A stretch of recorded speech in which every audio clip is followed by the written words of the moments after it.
The volunteer state has two major industries that are of interest to those concerned with occupational asbestos exposure. One of these is paper and pulp. International Paper, now operating as Evergreen Company, is headquartered in Memphis. The other product is electrical power. The Tennessee Valley Authority, created under the Franklin Roosevelt administration in 1933, is the largest public utility in the U.S., serving approximately 8.5 million customers in Tennessee and 6 neighboring states. Electrical power is generated from hydroelectric plants, coal and gas, nuclear fuel, combustion turbines, and wind turbines. Regardless of the type of power generation, all of these plants have contained asbestos at some point in their existence because of its insulating properties. Risks to power plant workers. Center for Health Statistics data indicates that as many as 3% of all occupationally related deaths in the U.S. are due to mesothelioma. Because of the extensive use of asbestos in such facilities, power plant employees face an elevated risk of contracting mesothelioma and asbestosis. This fact was borne out in a 2003 study of power plant workers in Puerto Rico. Prevalence of chest X-ray abnormalities consistent with asbestos-related scarring was 13% among participants with 25 or more years from onset. 30% gave a history of asbestos exposure prior to power plant employment. Only 11% of the study participants were current smokers. A high prevalence, 46%, of restrictive abnormality was found. Shortness of breath was commonly reported by examinees. It has been noted elsewhere that tobacco use can increase the chances of developing asbestos-related lung cancer by 9,000%. As mentioned earlier, the study also indicated that 42% of the participants in the study suffered from obesity, which may have had some bearing on the shortness of breath. However, that would not by itself have had any bearing on the abnormalities found in workers' chest X-rays. Those at risk for developing respiratory disorders include electricians, pipe fitters, boiler makers, and other repair and maintenance personnel. The reason is that for half a century, asbestos was used as an insulator against both heat and electrical current dangers. At the time, electric wiring, panel partitions, and electrical cloth all contained asbestos materials, which were likely to become friable as they aged. The asbestos danger was not confined to the workers themselves. As several lawsuits have demonstrated, secondary exposure has resulted in the deaths of family members as workers brought these asbestos fibers into the home. The fibers were frequently contained in the hair and on the clothing of these workers and inhaled by unsuspecting family members. Paper and pulp mills. A French study carried out in 2002 involved 63,000 men from 13 different countries. These men had worked for at least 1 year in the pulp and paper industry between 1945 and 1996. Of those studied, 22,650, or about 36%, had been exposed to asbestos fibers at some point in the course of their employment.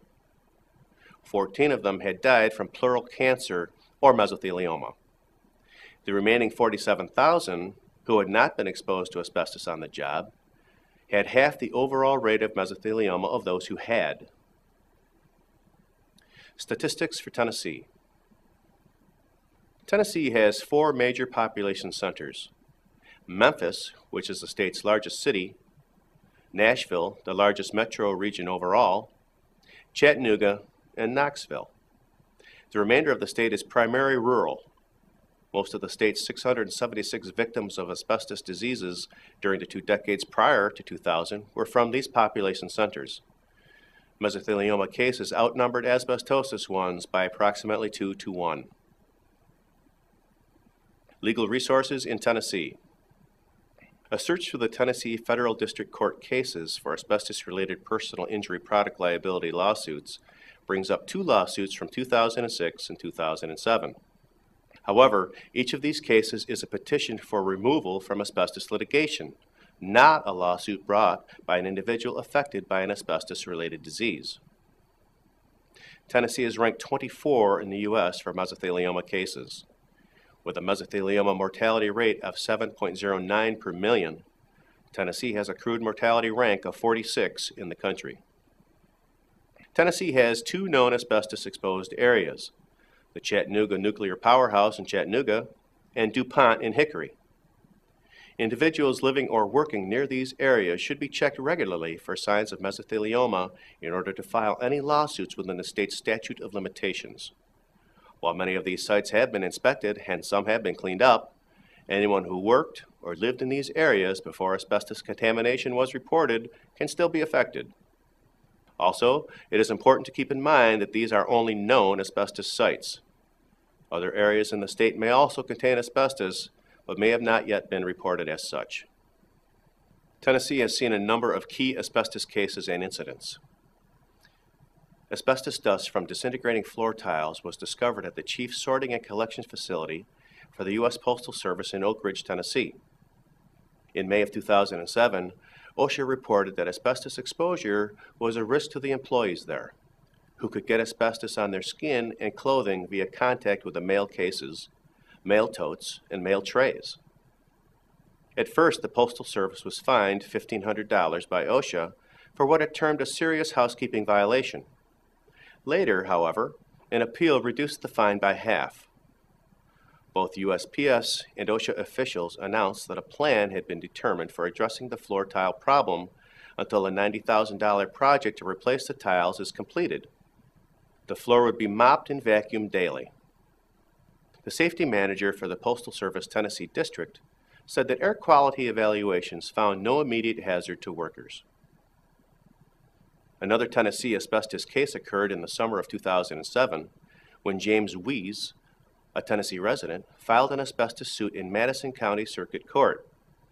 Wees claimed that this mesothelioma was wrongfully caused while he was employed between 1940s and the 1990s as a welder, pipe fitter, and laborer. Weese's claim alleged that he was exposed to asbestos products in the workplace and while completing automotive repairs and home renovations. His lawsuit named 118 defendants, including Alcoa, CBS, Discount Auto Parts, Dow Chemical, ExxonMobil, Ford Motor Company, General Motors, Goodyear, Honeywell International, Ingersoll Rand, John Crane, Owens, Illinois, Pabst Brewing, Sears, and U.S. Steel. The case, which asked for $250,000 in damages, alleged that the defendants knew or should have known that the asbestos fibers in their products were toxic, poisonous, and highly dangerous to people's health. Those interested in filing lawsuits should know that the statute of limitations for personal injury law in Tennessee is only 1 year with a discovery rule that states that this amount of time begins when the problem, in this case the mesothelioma, either was discovered or should have been discovered. Wrongful death cases follow the same statute of limitations and discovery rule. There is no specific statute about asbestos in Tennessee.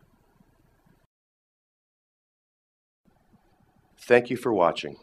This video was produced by Asbestos.net, a leading resource on all aspects of asbestos and mesothelioma. Our priority is to inform victims about the devastating effects of asbestos exposure, mesothelioma, asbestos cancer, asbestosis, and other asbestos-related diseases, and to advise them with a wealth of information. Individuals whose lives have been touched by mesothelioma have numerous questions and concerns. Their caregivers and family members also need accurate, reliable information. If you or a loved one have been diagnosed with mesothelioma or asbestos cancer and need more information, we invite you to visit and explore the thousands of pages of oncologist-reviewed material on Asbestos.net, to call our convenient toll-free number shown below and speak with a mesothelioma specialist, or to use the simple contact form found at Asbestos.net to request a free copy of our informative books, custom inserts, and DVD. Asbestos.net. Information and help for patients and families.